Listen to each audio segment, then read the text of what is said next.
வகுப்பறைனா நீங்கள் லேசாக நினச்சிக்காதீங்க.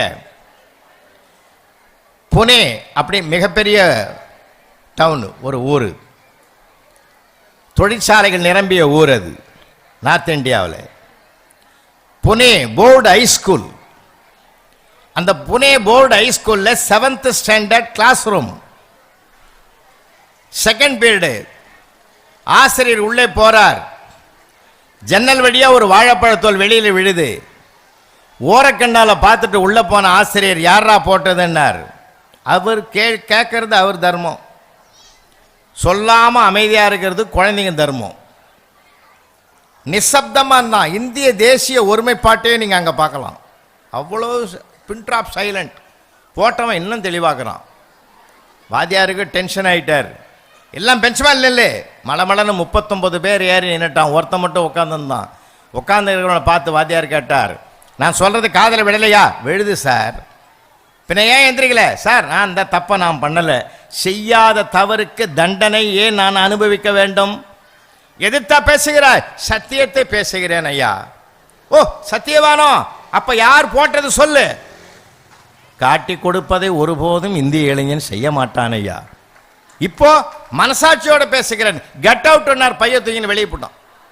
வாத்தியாருக்கு பயம் வந்து பின்னாடியே போய் வாடான்னு சொல்லி அவனை சமாதானப்படுத்தி அவனுக்காக எல்லா பிள்ளைகளும் உட்கார வச்சார். அந்த பிள்ளை தான் பிற்காலத்தில் இந்திய தேச விடுதலைக்கு வித்திட்ட தலைமை தாங்கிய லோகமானிய பாலகங்காதர திலகர் என்று வரலாறு எழுதி வைத்திருக்கிற உண்மை. அப்படின்னா வகுப்பறை என்பது லேசான விஷயம் இல்ல. தலைவர்கள் உருவாகிற இடம், தலைமை பண்புகள் உருவாகிற இடம். அதனால்தான் பெருந்தலைவர் காமராஜர் தான் வாழ்வதற்கு ஒரு வீட்டிலே ஒரு அறையும் தான் படுத்துறவுங்கிறதற்கு ஒரு பள்ளி அறையும் அவர் உருவாக்கி கொள்ளவில்லை. என் தமிழ்நாட்டு பிள்ளைகள் படிக்கக்கூடிய வகுப்பறைகளை உருவாக்க வேண்டும் என்று உருவாக்கினார். மதிய உணவு திட்டத்தையும் கொண்டு வந்தார். பிற்காலத்தில் அது சத்துணவு திட்டமாக செயல்பட்டு சிறப்பு உங்களுக்கு தெரியும். ஆகையினால் அன்புக்குரியவர்களே, இன்றைக்கு காலை உணவு திட்டமும் பிள்ளைகளுக்கு கொடுக்கப்படுகிறது. எதற்காக என்றால் ஒரு கல்வி குழந்தைக்கு போய் சேர வேண்டும் என்ற ஒரு சமூக அக்கறை. அதிலே ஆசிரியருடைய பங்கு பெரும் பங்கு என்பதனால்தான் வகுப்பறையிலே அவர்கள்தான் அதை சாதிக்கிறார்கள். சரி, அம்மா இடுப்பில் தூக்குனா, அப்பா தோளில் தூக்குனா, டீச்சர் என்ன பண்ணுவாங்க? இடுப்புலையும் தூக்க மாட்டாங்க, தோல்லையும் தூக்க மாட்டாங்க. உன் காலில் நின்று இந்த உலகத்தை பார் என்று தன்னம்பிக்கை என்ற 3வது காலை தருபவரே ஒரு ஆசிரியர் தான். இந்த பிள்ளைகள் நிறைய பேர் அங்கங்க இருக்கிறீங்க. நான் ஒரு குறள் சொல்றேன், சொல்றீங்களா? பிள்ளைகள்கிட்ட இங்க படிக்கிற பிள்ளைகள் சொல்றேன். நான் ஒரு குறளை ஆரம்பிக்கிறேன், சொல்ல பார்ப்போம். கற்க, முடிச்சிட்டியா? பரவாயில்ல, கடகடன்னு சொல்லிட்டோம். சில பள்ளிக்கூடத்தில் கற்க, அவனும் கற்க, அப்புறமா நான் கசடற, அவனும் கசடற. பரவாயில்ல, பிள்ளைகள் அட்வான்ஸாக போகிறோம். கற்க கசடர கற்பவை கற்றபின் நிற்க அதற்கு தக. மேலே 4 சொற்கள், கீழே 3 சொற்கள், 7 சொற்கள் இருக்கிறது அந்த திருக்குறள்ல. அந்த குறளுக்கு என்ன சிறப்பு தெரியுமா? 7 சொல்லிலையும் துணைக்கால் கிடையாது. ஏன்? கற்க வேண்டிய நூல்களை கற்று நிற்க வேண்டிய நிலையில் நிற்பவனுக்கு துணைக்கால் வேண்டாம், தன் காலே போதும் என்ற தன்னம்பிக்கை வலியுறுத்துற குறள் அந்த குறள். நான் இந்த அழகனுடைய அந்த ரிப்போர்ட்டெல்லாம் பார்த்தேன். நிறைய பெண் பிள்ளைகள் தான் ஏன் அபாரமாக இருக்குது. நானே ஒரு தடவை வருத்தப்பட்டு ஒரு இடத்துல கேட்டேன், என்னடா எல்லாம் பெண் பிள்ளைகள்லாம் முன்னேறுது, நீங்கள் ஏன்டா அப்படிங்கிறீங்க? சார், ஒரு 50 வருஷம் பின்தங்கின சமுதாயம் சார், முன்னேறட்டும் சார், நாங்கள் அப்புறமா வரோம், பரவாயில்ல, இப்படி சொல்லியாவது சமாளிக்கிற பற்றியா? நல்ல தாய்மார் டீச்சர்ஸ்லாம் இருக்கணும் உலகத்திலே. எனக்கு நான் என்ன சொன்னாங்க எல்லாரும், நேஷ்னல் அவார்டு மேதக அப்துல் கலாம். உலகத்திலே அவார்டு யாருக்கு தெரியுமா கொடுக்கணும்? எல்லா டீச்சர்ஸுக்கும் அவார்டு கொடுக்கணும்னா ப்ரீகேஜிலிருந்து 5th வரைக்கும் இருக்கிற அத்தனை டீச்சர்ஸுக்கும் அவார்டு கொடுக்கணுயா. வேடிக்கைக்காக விளையாட்டு சொல்லலை, குழந்தையோடு குழந்தையாக மாறுறவங்க அவங்க தான் ஐயா. அதனால்தான் 5வது வரைக்குமே பெண் ஆசிரியர்கள். ஏன்னா உங்கள் எல்லாருக்கும் பெண் குழந்தை இருக்குது, வீட்டில் பிள்ளை ஆண் பிள்ளை இருக்கான். நாங்களாம் வகுப்பறையில் அளந்து பார்த்தவங்க. நான் பல ஆண்டுகள் 36 ஆண்டுகள் அந்த பிள்ளைகளோட பழகந்தனால சொல்கிறேன். பையனுக்கு ஒரு குணம் உண்டு, பொண்ணுக்கு ஒரு குணம் உண்டு. இன்னைக்கு கூட சொல்கிறேன் டீச்சர்ஸுக்கு, நீங்கள் எல்லாம் பேப்பர் திருத்துவீங்க, ஒரு கேள்விக்கு ஆன்சர் தெரிஞ்சால் மட்டும்தான் ஒரு பெண் பிள்ளை எழுதும். உண்மையாமா? ஆன்சர் தெரியாட்டாலும் பக்கம் பக்கமாக எழுதுகிறோம் நம்ம ஆள் தான். ஆமாம், கற்பனையை பறக்க விட்டுருவான். நான் ஒரு தடவை கேட்டேன், இந்த பூகம்பம் எப்படிடா உருவாகி உலகம் எப்படி இருக்கணும்? அவன் அடிச்சு நொறுக்கிட்டான். வானம் வெடித்து சிதறும், பூமி பிளக்கும், கடல் கொந்தளிக்கும், வெள்ளம் பெருக்கெடுக்கும், முதலில் எங்கள் தமிழையா புலவர் ராமலிங்கம் போய்விடுவார். அவரை தொடர்ந்து என்ன ஆடு மாடுகள்லாம் போகணும்னு எழுதிக்கிறான் சார். அப்போ கூட அவன் கூட வரமாட்டான் போல. படித்து பார்த்துட்டு மனசு நொந்து போய் எனக்கும் கேட்க மனசு தாங்கலை. அவனை கிட்ட கூப்பிட்டு, உனக்கு நான் என்னடா துரோகம் பண்ணேன்? 7th படிக்கும்போது இவ்வளவு வன்முறை வார்த்தைகள் எதுக்கு? வன்முறை வார்த்தைகள் பயன்படுத்தலாமா, தப்பு இல்லையான்னு பையன் அழுதான் சார். மனசு இறங்கி போச்சு எனக்கு. செஞ்ச தவறுக்கு ஒரு புள்ள குழந்தை வருந்தி அழறான்னா அவனை போய் திட்டலாமா? விடுறா விடுறா அழாத. நான் அதுக்கு அழுவலை சார், நீ படிச்சு பார்த்து திருத்துவேன்னு நான் நினைக்கவே இல்லைன்னா. அதனால் அம்மா, பெற்றோர்களுக்கும் ஆசிரியர்களுக்கும் சேர்த்து சொல்கிறேன், குழந்தைகள் வைரங்கள், அவர்களை திட்டாதீர்கள், தீட்டுங்கள். குழந்தைகள் வைரங்கள், அவர்களை திட்டாதீங்க, தீட்டுங்க. இப்போல்லாம் அந்த காலத்திலலாம் 7-8 பசங்க இருக்கும். என்னென்னாச்சு 10 நிறைய இருக்கும் பிள்ளைங்க. இப்போ அப்படி இல்லை. என் பெரியப்பாவுக்கு 16 பசங்க. யாரோ கல்யாணத்தில் வாழ்த்துக்கிறான், 16 பெற்று பெருவாழ்வு வாழ்கன்னு. அதை அப்படியே ஃபாலோ பண்ணிட்டார். இத்தனைக்கு அவர் போஸ்ட் மாஸ்டர், வீட்லேயும் டெலிவரி, வெளியிலையும் டெலிவரி. 10 ஆம்பளை பிள்ளைங்க, 6 பொம்பளை பிள்ளைங்க. யாராவது வீட்டில் வந்து அந்த பையனுக்கு பேர் கேட்டால் உடனே எங்கள் பெரியம்மாவை கூப்பிட்டு சொல்லி கேட்பார், 8ஆம் நம்பர் பையனுக்கு பேர் சொல்லுன்னுவார். இங்கே ஞாபகம் வச்சுங்க, எந்த ஆம்பளைக்கும் ஞாபக சக்தி கிடையாது அவ்வளோவா. பெண்களுக்கு இருக்கிற ஞாபக சக்தி மாதிரி உலகத்தில் யாருக்குமே கிடையாது. எங்கள் வீட்டம்மா வச்சா நான் பார்ப்பேன், கை சமையல் பண்ணினே இருக்கும், கண்ணு பேத்திங்க ஹோம்ஒர்க் எழுதான்னு பார்த்துக்கிட்டே இருக்கும், வாய் என்கிட்ட பேசிக்கிட்டே இருக்கும், காது சீரியலை கேட்டுக்கிட்டே இருக்கும். எதுவும் பிரேக் ஆகாது. நமக்கு அந்த மாதிரிலாம் இருக்காது. நாங்கள்லாம் இப்போ அண்ணாச்சி வீட்டுக்கு போகிறோம், அழகன் வீட்டுக்கு போகிறோம், பேசலான்னு உட்காரன்னு வச்சுங்க, முதல்ல நாங்கள் டிவி நிறுத்திடுவோம். ஏன்னா எங்களுக்கு டிஸ்டர்பன்ஸே இருக்கக்கூடாது. அந்த மாதிரி பெண்களுக்கு அவ்வளவு ஞானம்யா.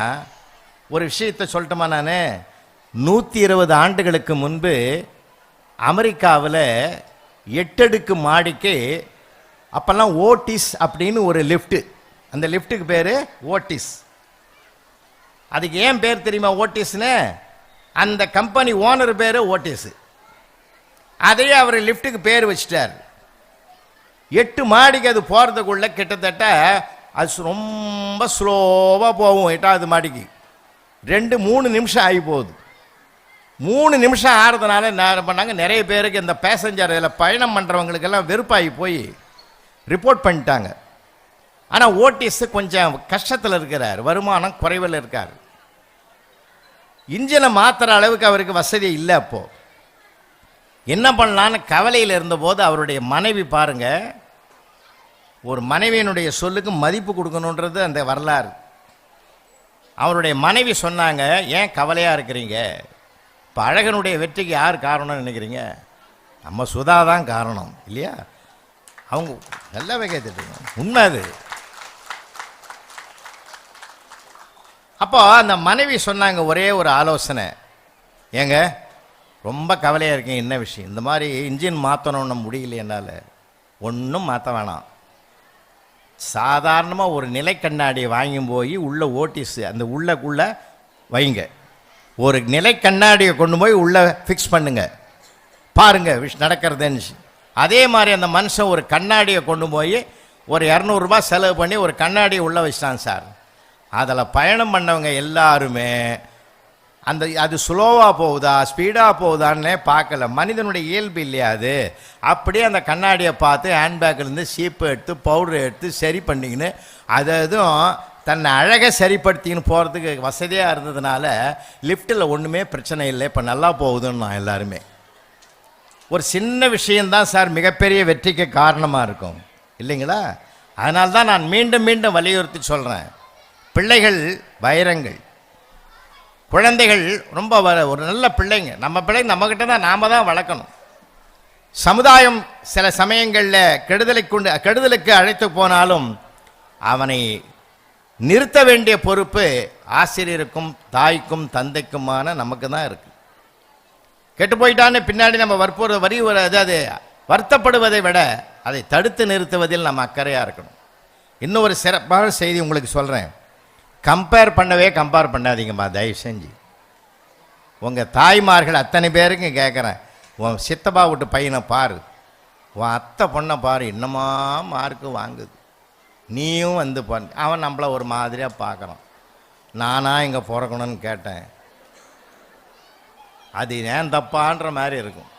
அந்த கம்பேர் பண்ணாதீங்க தயவு செஞ்சு. ஏன் தெரியுமா? ஒரு கம்பேர் பண்ணால் அந்த பிள்ளைக்கு தாழ்வு மனப்பான்மை தானாக வந்துடும். தாழ்வு மனப்பான்மையை விட தற்கொலை உலகத்திலே கிடையாது. சாதாரண பிள்ளையை கூட சரித்திரமாக்குகிற தைரியத்தை கொடுக்கிற பெருமை தாய்க்கும் தந்தைக்கும் ஆசிரியனுக்குத்தான் உண்டு என்பதனால்தான் மீண்டும் அதை நினைவுபடுத்த தட்டி கொடுங்க, ஊக்கப்படுத்துங்க, உற்சாகப்படுத்துங்க. ஒரு அம்மா அப்பா எப்படி இருக்கணும் தெரியுமா? உங்களை எல்லாரையும் ஒரு வீட்டுக்கு உள்ள அழைச்சும் போறேன், என் கூடயே வாங்க. நம்ம எல்லாரும் ஒரு வீடு திறந்துக்குது, உள்ள போறோம், ஹாலில் உட்காடுறோம். அங்கே நடக்கிறத பாருங்க. டைனிங் ஹாலில் அவங்க அப்பா உட்காந்துங்கிறார், 6வது வகுப்பு படிக்கிற அவங்க பையன் பக்கத்தில் உட்காந்துங்கிறார். 2 பேருக்கு இந்த தட்டு இருக்குது, தோசை ஊற்றுறாங்க அவங்க அம்மா. அன்னைக்கு அவங்களுக்கு உடம்பு வேற சரியில்லை. அப்போ அவங்க வீட்டில் சிலிண்டர் கிடையாது, விறகு அடுப்பு. இப்போ நாம் அந்த நிலைமைக்கு தான் வரப்போகிறோம். அந்த விறகு அடுப்பில் அந்த அம்மா தோசைக்கல்லை போட்டு உடம்பு சரியில்லாட்டாலும் பரவாயில்லைன்னு தோசை ஊற்றுது. முதல் தோசையை கொண்டு வந்து அவங்க வீட்டுக்காரரு கணவருடைய தட்டில் வச்சாங்க. வச்சிட்ட போது அந்த பையன் பார்த்துட்டு முகம் சுழிச்சான். ஏன் முகம் சுழிக்கிறேன்னாரு. உலகமாக கருன்னு இருக்குது, கருப்பாக்குது, அந்த தோசை தீஞ்சு போச்சுன்னா. அந்த பையனுக்கு விடை சொல்கிற மாதிரி அந்த பெரியவர் சொன்னார், அவங்க அப்பா, அம்மாடி தோசை ரொம்ப சூப்பர், ரொம்ப முருகலாக இருக்க, ரொம்ப அருமைன்னாரு. என்னப்பா உலகமாக கருப்பாக தீஞ்சு போய்க்குது, அதை போய் முருகல்னு சொல்கிறேன். அப்பா சொன்னார், டேய் ஏற்கனவே அம்மா எரியிற விறகு அடுப்பில் முகம் கருகி கொண்டு இதை சுடுறா, இதுவும் நான் கருகி போச்சுன்னா அவன் மனசு கருகிடுண்டா. வார்த்தையால் ஒரு மனிதனை நாம் மனசு கோணலாக மாற்றவே கூடாது அப்படின்னா. அப்படியாப்பா, சரிப்பா அப்படின்னு வளர்ந்தவர் தான் பிற்காலத்தில் எல்லா பிள்ளைகளையும் நேசித்த மேதக அப்துல் கலாம் என்கிற மாமனிதர் அவர்தான். அப்படின்னா நம்ம பிள்ளை விவேகானந்தரா வரணும், கலாம் ஐயா போல வரணும். அதனால வாழ்க்கையில் நமக்கு அந்த ஒரு நோக்கம் இருக்கணும், நல்ல பிள்ளையாக வரணும். படிப்பு மட்டும் போதாது, பண்பாடு வேண்டும்னு நம்ம நினைக்கணும். சில நேரங்களில் படிப்பு வேலை தராவிட்டாலும் பண்பாடு வேலை கொடுக்கும். நிறைய விஷயங்கள் பெற்றோர்களுக்கு சொல்லணும். நாம பிள்ளைகளுக்கு நல்ல ஊக்க சக்தி கொடுங்க, அவனுக்கு ஒரு தைரியத்தை கொடுங்க, தன்னம்பிக்கை கொடுங்க, அவன் தான் ஜெயிப்பான்னு சொல்லி கொடுங்க. சார், ஒரு பெரியவருக்கு 70 வயசு பெரியவர், கிட்னியில் கல் இருக்குது, 1/4 கிலோ கல் இருக்குதுன்னு சொல்லி கரைக்க முடியல. ஆப்ரேஷனுக்கு போய் அட்மிட் ஆகிட்டாரு. அந்த டாக்டர் வந்து சின்னதாக பீஸாக உடைச்சி எடுத்துட்டார். 3 நாள் ஐசியூவில் இருந்து வெளியில் டிஸ்சார்ஜ் ஆகி வெளியில் வரார். அந்த பெரியவர் அந்த டாக்டரை பார்த்து கையெடுத்து கும்பிட்டார். என் உயிரை காப்பாற்றின தெய்வமேன்னார். என்னை யாருன்னு உங்களுக்கு தெரியுதான்னு கேட்டார். தெரியல. நான் சின்ன வயசில் 6ஆம் கிளாஸ் படிக்கும்போது டேபிளை உடைப்பேன், சேரை உடைப்பேன். அந்த ஹெட்மாஸ்டர் என்னை கொண்டு போய் எங்கள் அப்பாவை கூப்பிட்டு ரிப்போர்ட் பண்ணார். எங்கள் அப்பாவை என் கையை பிடிச்சிக்கிட்டு என் ஜாதகத்தை எடுத்துக்கின்னு உங்ககிட்ட தான் வந்தார். என் ஜாதகத்தை பார்த்துட்டு நீங்கள் என்ன சொன்னீங்க தெரியுமா? இவன் எல்லாத்தையும் தான் உடைப்பான், எதிர்காலத்தில் இவன் கல்லை தான் உடைப்பான்னு எனக்கு சொன்னீங்க. இன்றைக்கி உங்கள் கிட்னியில் இருந்த கல்லையோ உடைச்சவன் நான் தான்யா. எங்கள் அப்பா என்ன தெரியுமா சொன்னார்? அப்பா நீ குவாரியில் தான்டா கல் உடைப்பேன்னு சொன்னார். நான் அதை எதிர்மறையை நேர்மறையாக மாற்றிக்கொண்டேன். நான் ஒரு உறுதி எடுத்துக்கொண்டேன், ஜெயித்தே காட்டுவேன்னு உறுதி எடுத்தேன். இன்னைக்கு நான் உங்களையே ஜெயிச்சிருக்கிறேன்னு சொன்னான்னா, அப்படிப்பட்ட வைராக்கியம் உள்ள பிள்ளைகளை வளர்த்தெடுப்பதில் தான் பெற்றோர்களுக்கும் ஆசிரியர்களுக்கும் பெரிய பொறுப்பு இருக்கிறது.